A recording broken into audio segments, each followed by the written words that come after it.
I am Jack for Make Me a DJ, and in this video we'll be generating some deep tech minimal bass lines using Sting by Skinnerbox.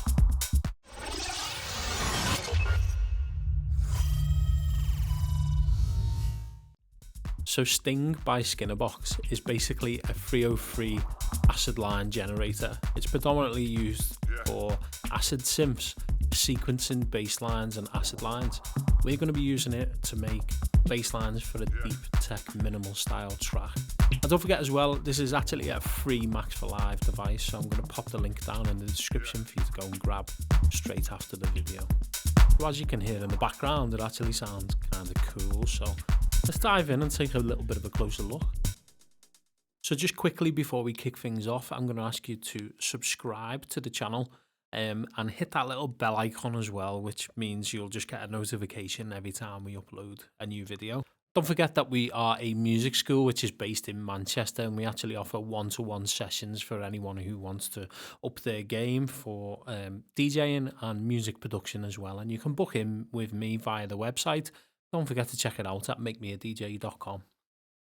So just now I've kind of got this deep tech minimal style track going on, and the only thing we're really missing is a bass line. So what I'm going to do is just going to play the drum groove and see what we think so far.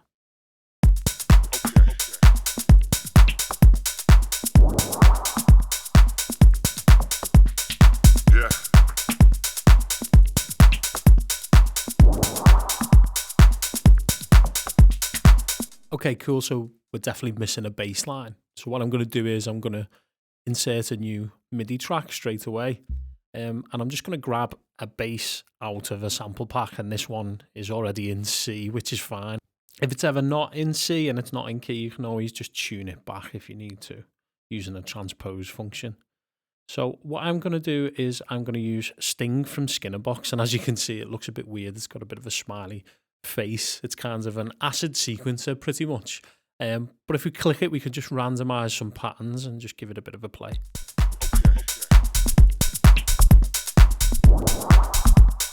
Cool, so it sounds good, but if I just move this intensity knob, what it's going to do is going to make the bass line a bit busier.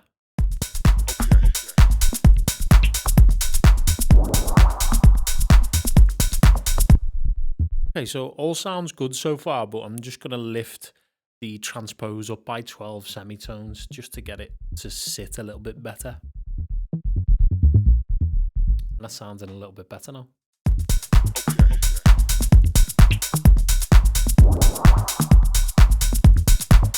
So it sounds cool, and we can get instantly inspired bass lines by doing this.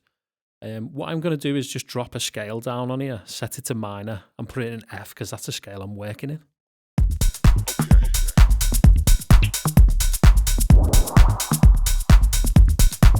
So that scale is just auto-correcting those notes back to F minor now. Let's keep on trying some other patterns though. Maybe make it a little bit more intense.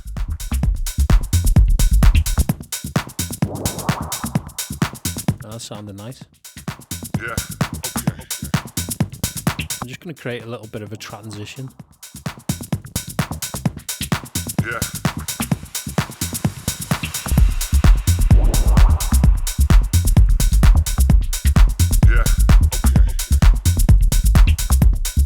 That's working really nicely. The only problem is if we were to close Ableton and open it back up again, we'd actually lose this sequence. So what I'm actually going to do is just set up a new MIDI track. And what I want to do is record this MIDI in. So I'm going to set it to record, set it to in, and I want it to listen to this other track that we've got, the bassline track. So I'm just going to set that in the list to listen to that track, set the input, set it to record, and away we go. We can just record those MIDI notes in.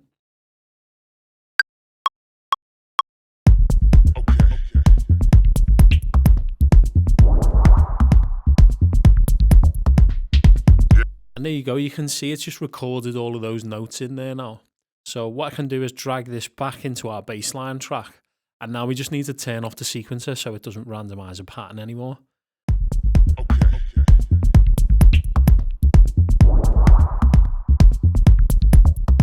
Don't forget as well that this MIDI is now editable. So if you ever find any notes which kind of pop up in a higher octave or too low of an octave, you can edit those easily. So this note here, we could select all those and we can lift them up an octave if we need to.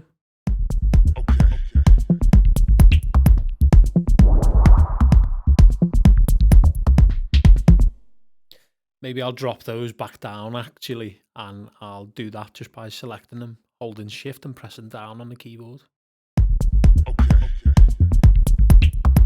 Maybe we'll try some of these lower notes instead, and we'll just shift those up by holding shift and pressing up this time.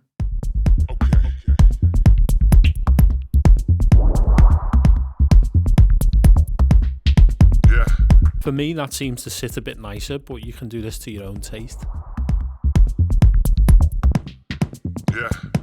Just going to try another transition so we can get a feel for it within a track.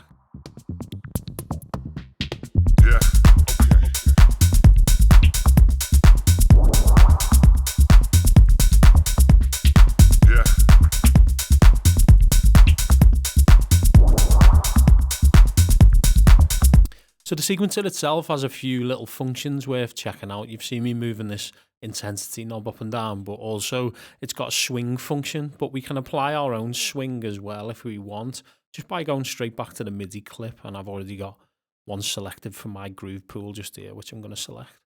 It's got some other functions as well. We can change the length, we can change the velocity and some other bits as well. But for the most part, I'm happy with what we've got, and if we just apply the swing now and then just give it a listen and see what it sounds like.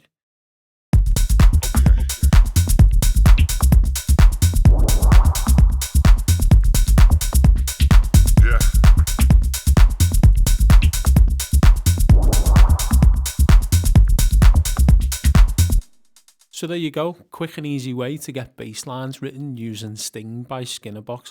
Definitely go and check it out and experiment in your own time. And if you've seen some of the previous videos from me, you can probably guess by now that this is a little bit of me. I love using sequences. I love anything that adds that little bit of randomness at the click of a button and can be instantly inspiring straight away.